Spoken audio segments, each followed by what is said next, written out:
per se has made life so easy for us. Now imagine an ATM that talks. For any normal person, that is luxury, but for the differently abled, it is a blessing in disguise. What's even more special about this talking ATM is that it is invented by a man who may have lost his eyesight but not his vision. Hariharan reports. When Greek scholar Plato said ages ago that necessity is the mother of all invention, he perhaps didn't realize it would inspire people like Ram Kumar after several years. The 25-year-old Chennai-based young bank employee has invented what could debatably be called the easiest mode of banking, a talking ATM.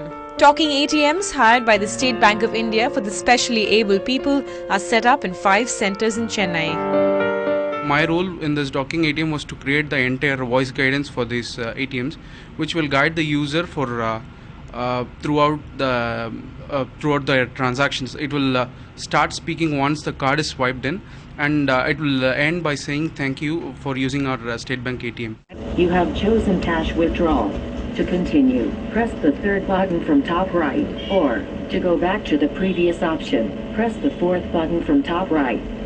Please select your account type. For current account, press 3rd button from top right. For savings account, press 4th button from top right. You have chosen savings account. For the visually challenged, the ATMs have got special features like this. For example, the 5 embossed is already there on all the keyboards. And we have special braille characters to identify the keys on both the sides.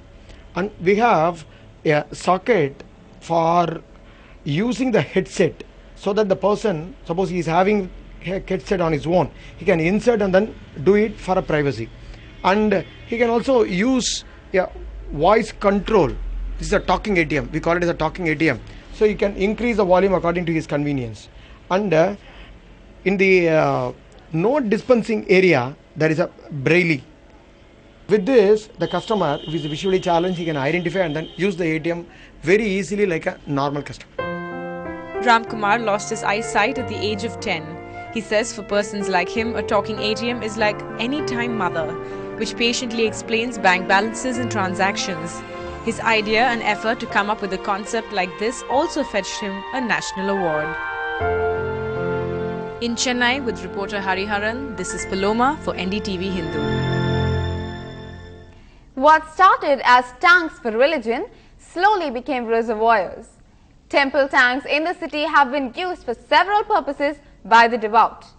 But in recent times, after a spate of heavy rains and lack of maintenance, the tanks have started to lose their speciality. It's more a garbage dump right outside the temples. Here's a reality check.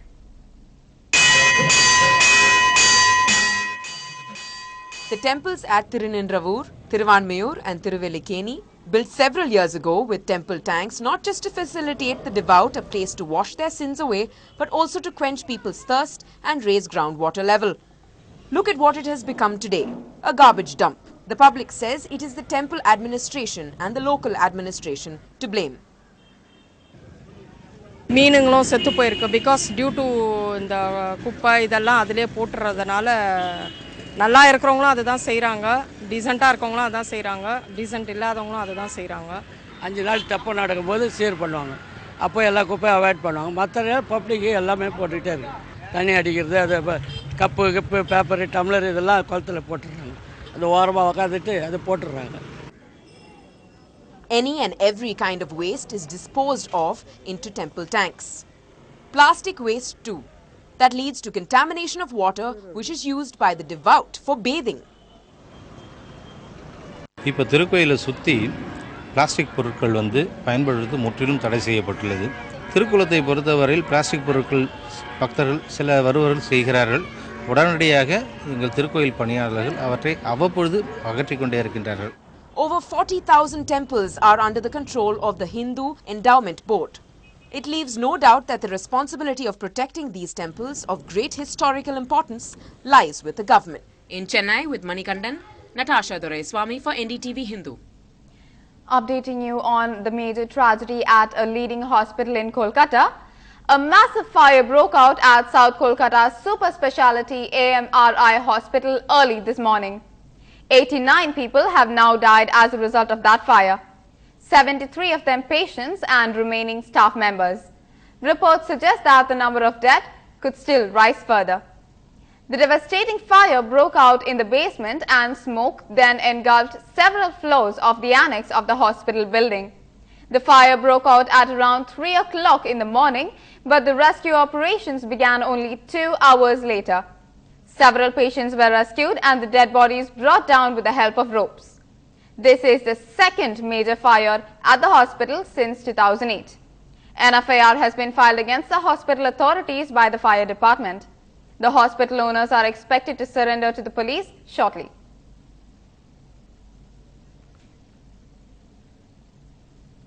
Tragic scenes of patients being brought out of the hospital included many of them just bundled in clothes. Reports say most of them were unable to walk as they were from the critical care unit and the orthopedic unit. Some of them could be seen desperately waving white clothes from their windows. Some were trying to get down from the windows with the saline bottles still attached to their arms. Reports are also emerging that it was the locals around the hospital who were the first to react to the fire and help out with the rescue operations. In fact, many relatives say that for several hours there was no help forthcoming from the hospital authorities. 6 board members of the AMRI hospital have been arrested under non-bailable sections who will be produced in court tomorrow. The hospital owners R.S. Jinka and S.K. Tori had gone to the Kolkata police headquarters in Lal Bazar to surrender to the police earlier. This after they were told that an FIR had been launched against the hospital and the police were on the lookout for them. 2 sons of owner S.K. Toddy, who are board members too, have also surrendered. A government school headmistress has been suspended for locking middle school students in a room as she could not find her scooter key and suspected foul play by the students. Malika is the headmistress of the government middle school in Tevarpalayam, which has classes up to 6th standard and 26 students in total. When Malika couldn't find the key, she asked the students. However, since the students did not know where it was, she locked all the students in the room and went home to bring another key. The parents in turn had panicked as the children did not return home at the usual time. They went to the school and broke open the locked door. Meanwhile, the headmistress returned.